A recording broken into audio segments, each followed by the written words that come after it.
নমস্কার, সকলকে স্বাগত। আজ এশিয়ার টুয়ারের পঞ্চম ক্লাস। আজ আমরা জানব cataloguing rules for area number 4, অর্থাৎ পাবলিকেশন, ডিস্ট্রিবিউশন এক্সেট্রা এরিয়া, 4 নম্বর যে এরিয়া, তার রুলস এবং উদাহরণ আজ আমরা শিখব এবং দেখব। চলুন দেখা যাক। তো আমরা জানি যে ক্যাটালগ কার্ডের মধ্যে এশিয়ার ক্যাটালগ কার্ডের মধ্যে পাবলিকেশন, ডিস্ট্রিবিউশন এক্সেট্রা এরিয়ার অবস্থানটা কোথায়। আপনারা যেটা দেখছেন ক্যাটালগ কার্ডের মধ্যে এডিশন এরিয়ার পরেই আছে পাবলিকেশন, ডিস্ট্রিবিউশন এক্সেট্রা এরিয়া। এটা সাধারণত বইয়ের ক্ষেত্রে হয়। থার্ড এরিয়া যেটা ছিল সেটা সাধারণত জার্নালের জন্য হয়। যখন আমরা জার্নাল সম্পর্কে আলোচনা করব তখন আমরা সেই থার্ড এরিয়া সম্পর্কে জানব। তো চলুন দেখা যাক এই পাবলিকেশন, ডিস্ট্রিবিউশন এক্সেট্রা এরিয়াতে কি কি আছে। পাবলিকেশন, ডিস্ট্রিবিউশন এক্সেট্রা এরিয়া, এই যে ফোর্থ এরিয়া, এটি সাধারণত প্রথম প্যারা ডেসক্রিপশন অংশ, যে আমরা ক্যাটালগ কার্ডের প্রথম প্যারাগ্রাফ লিখি তার শেষ প্যারাতে আছে এই এরিয়াটি। তো এই এরিয়ার মধ্যে প্রথম যে অংশটি আমাদেরকে লিখতে হয় সেটি হচ্ছে প্রকাশ স্থান, এবং তারপরে আছে প্রকাশকের নাম, এবং তারপরে আছে প্রকাশনা কাল। তো এখানে একটি বলার বিষয় হচ্ছে পাবলিকেশন প্লেস সম্পর্কে আমরা যখন লিখব তখন সেটা আমরা প্রথম যে প্রকাশনা, যার নাম, স্থানের নাম, সেই স্থান আমরা লিখব, এবং প্রথম প্রকাশক অর্থাৎ রিলেটেড যে প্রকাশক আছে তার নাম লিখব এবং সালটা লিখব।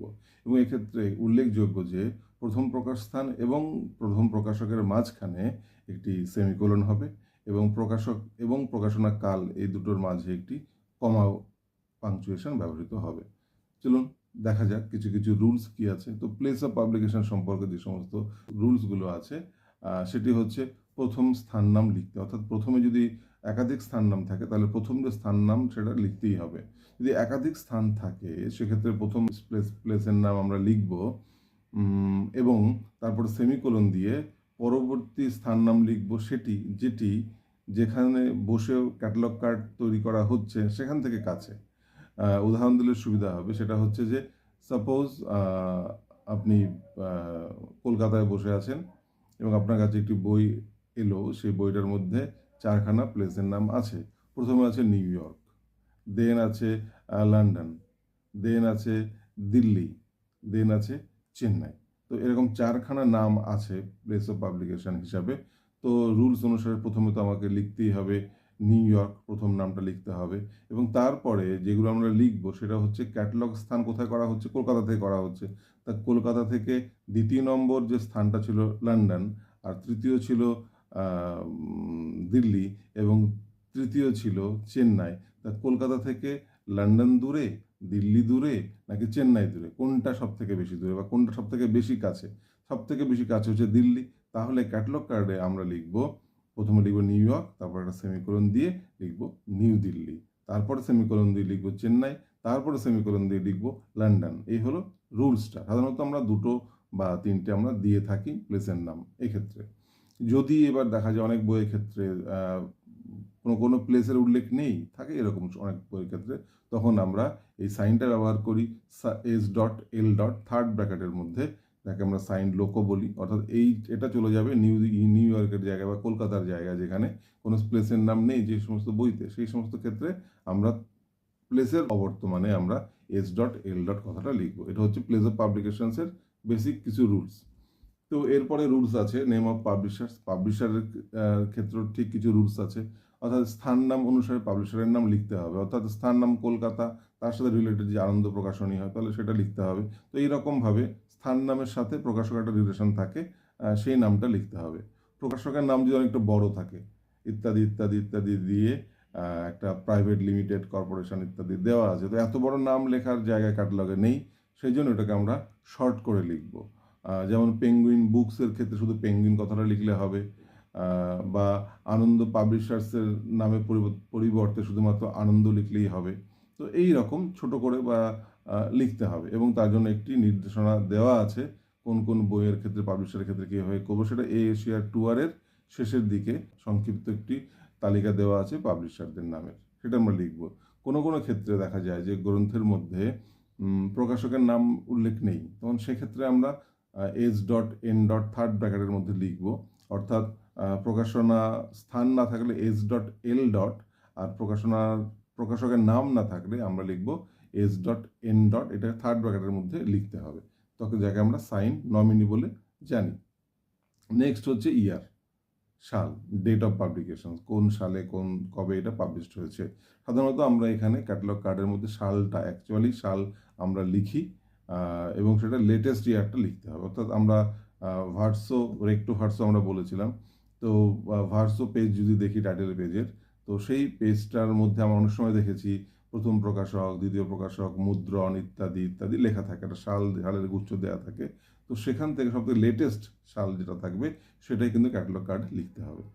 যদি কখনো পাবলিকেশন ইয়ারের সাথে কপিরাইট ব্যাপারটা সালটা থাকে, তাহলে আমাদের দুটোই লিখতে হবে, এবং যেটির সাথে সাম্প্রতিকতম যেটা অর্থাৎ লেটেস্ট যেটা থাকবে সাল, সেটা আমরা লিখবো কপিরাইট সাইন দিয়ে লিখতে হবে। অনেক ক্ষেত্রে দেখা যায় যে অনেক পুরনো বই, সেই সমস্ত গ্রন্থের ক্ষেত্রে কবে পাবলিশড হয়েছে বইটা জানা যায় না, কিন্তু কখনো কখনো যদি দেখা যায় যে সম্ভবত একটা সাল হতে পারে এটা, তো সেটা কিন্তু আমরা থার্ড ব্র্যাকেটের মধ্যে উদাহরণ হিসেবে যেমন দেখতে পাচ্ছি 2011, তো তেমন করে আমরা কিন্তু দেখতে পারি। যদি কোনো দশক নিশ্চিত হয়ে থাকে, তাহলে থার্ড ব্র্যাকেটের মধ্যে 201 অর্থাৎ 2010-এর যে দশক, সেই দশকে পাবলিশড হয়েছে এরকম হতে পারে। এরকমভাবে দশক আছে, শতক আছে, তারপরে দুটো সালের মধ্যে কোনো মতানৈক্য থাকতে পারে, এটাও ওটা অথবা, তো এরকম ক্ষেত্রে থার্ড ব্র্যাকেটের মধ্যে 2010 অর 2011, এইভাবে থার্ড ব্র্যাকেটের মধ্যে আমাদের লিখতে হবে অ্যাজ ডেট অফ পাবলিকেশন। এই হচ্ছে বেসিক্যালি রুলস আমাদের ক্ষেত্রে। তো চলুন একটু উদাহরণ দেখা যাক। এখানে দুটো উদাহরণ দেওয়া আছে, সেই উদাহরণ দুটোগুলোর মধ্যে আমরা দেখতে পাচ্ছি একটা t.p.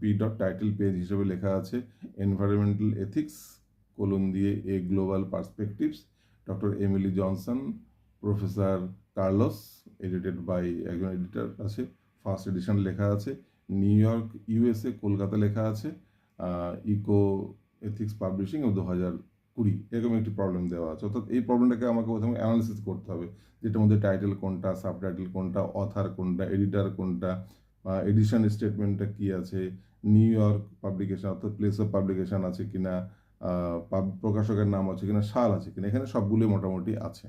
শুধুমাত্র ফার্স্ট এডিশন আছে, এডিশনের রুলস অনুসারে ফার্স্ট এডিশন কিন্তু আমরা লিখি না, তাই আমরা সেটা ক্যাটালগ কার্ডে লিখবো না। চলুন দেখা যায় ক্যাটালগ কার্ডে এটা কেমনভাবে লিখবো আমরা। তো ক্যাটালগ কার্ডে আমরা প্রথমেই সেকেন্ড ইন্টেনশন থেকে শুরু হয়েছে এনভায়রনমেন্টাল এথিক্স, এথিক্সের ছোট হাতের হয়ে গেছে অ্যাজ ইউজুয়াল, আমরা যেভাবে বলেছিলাম নর্মালভাবে লিখতে হবে, এ গ্লোবাল পার্সপেক্টিভ, সেগুলো সব ছোট হাতের হয়ে গেছে। টাইটেলে বড় হাতের ছিল, কোশ্চেনে বড় হাতের ছিল, তারপরে স্ল্যাশ দিয়ে ডক্টর উঠে গেছে, এমিলি জনসন, দুজন অথার আছে, তাহলে অ্যান্ড দিয়ে দ্বিতীয়জনের নাম, সেমিকোলন দিয়ে আমরা এডিটেড বাই একজনের নাম পেয়েছি সেটা লিখেছি, ফার্স্ট এডিশন লেখা হয়নি। এবার স্টপ ড্যাশ দিয়ে আমরা প্রথমে লিখলাম নিউ ইয়র্ক, তারপর দেখুন সেমিকোলন দিয়ে লেখা আছে কলকাতা, অর্থাৎ এটা কলকাতার কাছে, আমাদের কলকাতার কাছে, তার থেকে তো USA দূরে, তো স্বাভাবিকভাবে আমরা কলকাতাটাকে এখানে লিখেছি।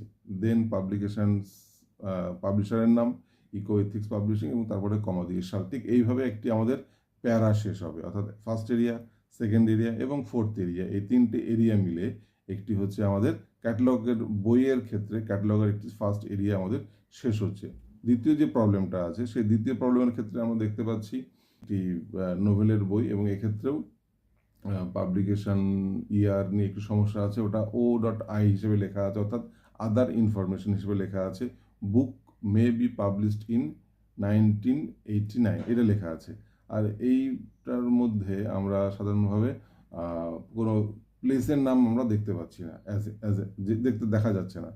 তো এটাকে আমরা ক্যাটালগ কার্ডে কীভাবে করবো, যথারীতি আমরা টাইটেল যেভাবে লিখি সেভাবে নর্মালভাবে টাইটেল লেখা হয়েছে, স্ল্যাশ দিয়ে দুটো অথরের নাম লেখা আছে, দেন সেমিকোলন দিয়ে এডিটরের নাম, দুজন এডিটর আছেন, তাই রঞ্জন নায়ক অ্যান্ড বিবেক আরোরার নাম লেখা আছে, এবং তারপরে স্টপ ডেস দিয়ে আমরা ফোর্থ এরিয়ায় ঢুকছি, এবং ফোর্থ এরিয়া প্রথমে আমাদের কোনো প্লেস নেই, তো আমরা রুলস অনুসারে সেখানে আমরা থার্ড ব্র্যাকেটের মধ্যে S.L. শব্দটা লিখবো, লিখে তারপরে কোলন দিয়ে তারপরে পাবলিশারের নাম লিখবো, তারপরে সাল দিয়ে, এখানে সালটা যেহেতু প্রমিনেন্ট নয়, এটা মেবি হতে পারে, সেই জন্য আমরা এটাকে থার্ড ব্র্যাকেটের মধ্যে রুলস অনুসারে লেখা হয়েছে 1989। সো এইগুলো হচ্ছে আমাদের বেসিক জায়গায় এই ফোর্থ এরিয়া সম্পর্কে, সেটা আজকে আমরা জানলাম, বুঝলাম। সো ফিফথ এরিয়া হচ্ছে ফিজিক্যাল ডিসক্রিপশন এরিয়া। সো এটা আমরা নেক্সট ক্লাসে শিখব। থ্যাংক ইউ সকলকে।